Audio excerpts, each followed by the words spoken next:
Reforma tributária e violência urbana. O que uma coisa tem a ver com a outra?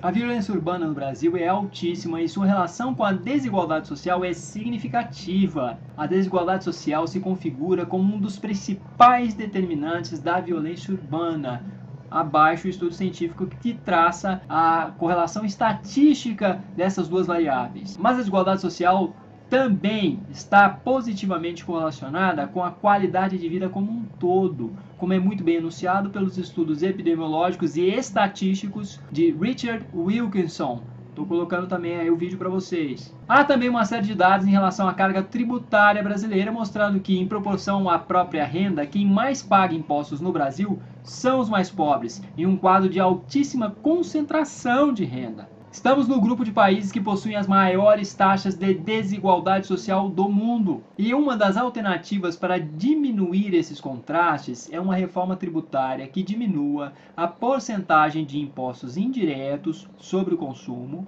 e aumente a porcentagem de impostos diretos em nossa receita, além da criação do Imposto sobre Grandes Fortunas, o qual está previsto na Constituição de 1988. Também deve-se realizar algumas mudanças nas alíquotas do imposto de renda. Quem ganha 4 ou 5 mil reais, por exemplo, paga o mesmo que uma pessoa que ganha 100 mil reais por mês. Além de toda a taxação, que aí de fato é o que teria que ser feito, toda a taxação mais progressiva em vários impostos, como IPTU, IPVA, por exemplo. A tributação indireta sobre o consumo no Brasil é muito alta. Isso acaba pesando mais no bolso das camadas menos favorecidas, além de encarecer a nossa produção, implicando em perda de competitividade com outros países, assim como uma economia menos aquecida. Segundo José Roberto Afonso, do Instituto Brasileiro de Economia, da FGV, existe um mito de que pobre não paga imposto no Brasil, beneficiando-se de programas sociais e serviços públicos que seriam financiados por impostos pagos pela classe média e os ricos.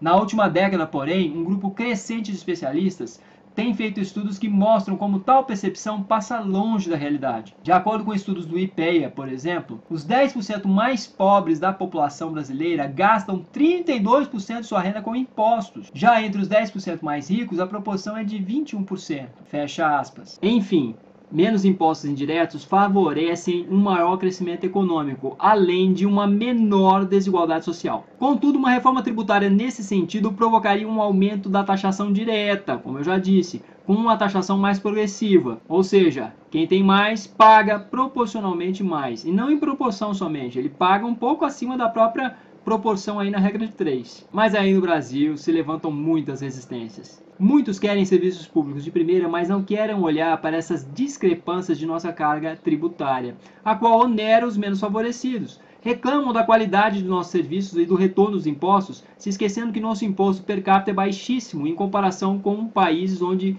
dizem que há retorno dos mesmos. É muito falacioso comparar o Brasil, um país pobre, com países ricos. O Reino Unido, por exemplo, possui uma carga tributária maior do que a nossa, 39% do PIB. A nossa está por volta de 35%, 36%. Além de uma população muito menor, 63 milhões, menos de um terço da nossa população. O Reino Unido possui um PIB praticamente do mesmo tamanho do nosso, com uma carga tributária um pouco maior em uma população mais de 3 vezes menor.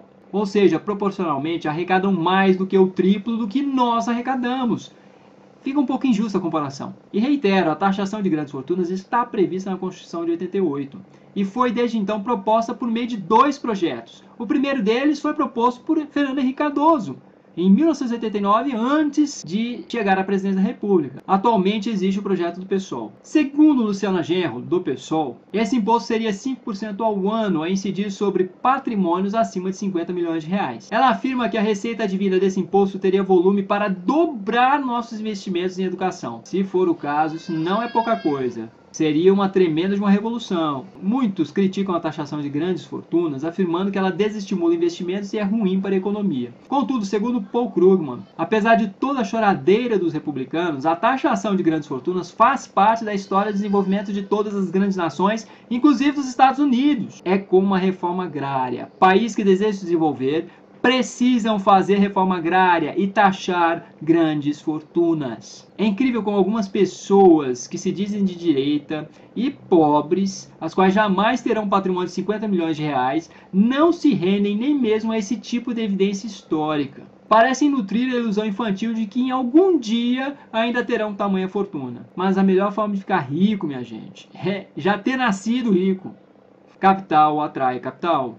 Para que ficar defendendo com unhas e dentes aquilo que não é nem nunca será seu? Então, resumindo e finalizando, se quisermos resolver alguns problemas tais como a da violência urbana e vários outros, não basta perseverar na ineficaz mesmice histórica, somente com as políticas tradicionais de repressão policial. Precisamos atacar um dos maiores determinantes da violência urbana, assim como de várias outras mazelas, a desigualdade social.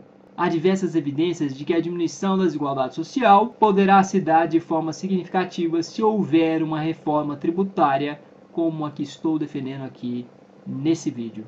Obrigado. Se você gostou, clique em gostei, compartilhe. Até a próxima.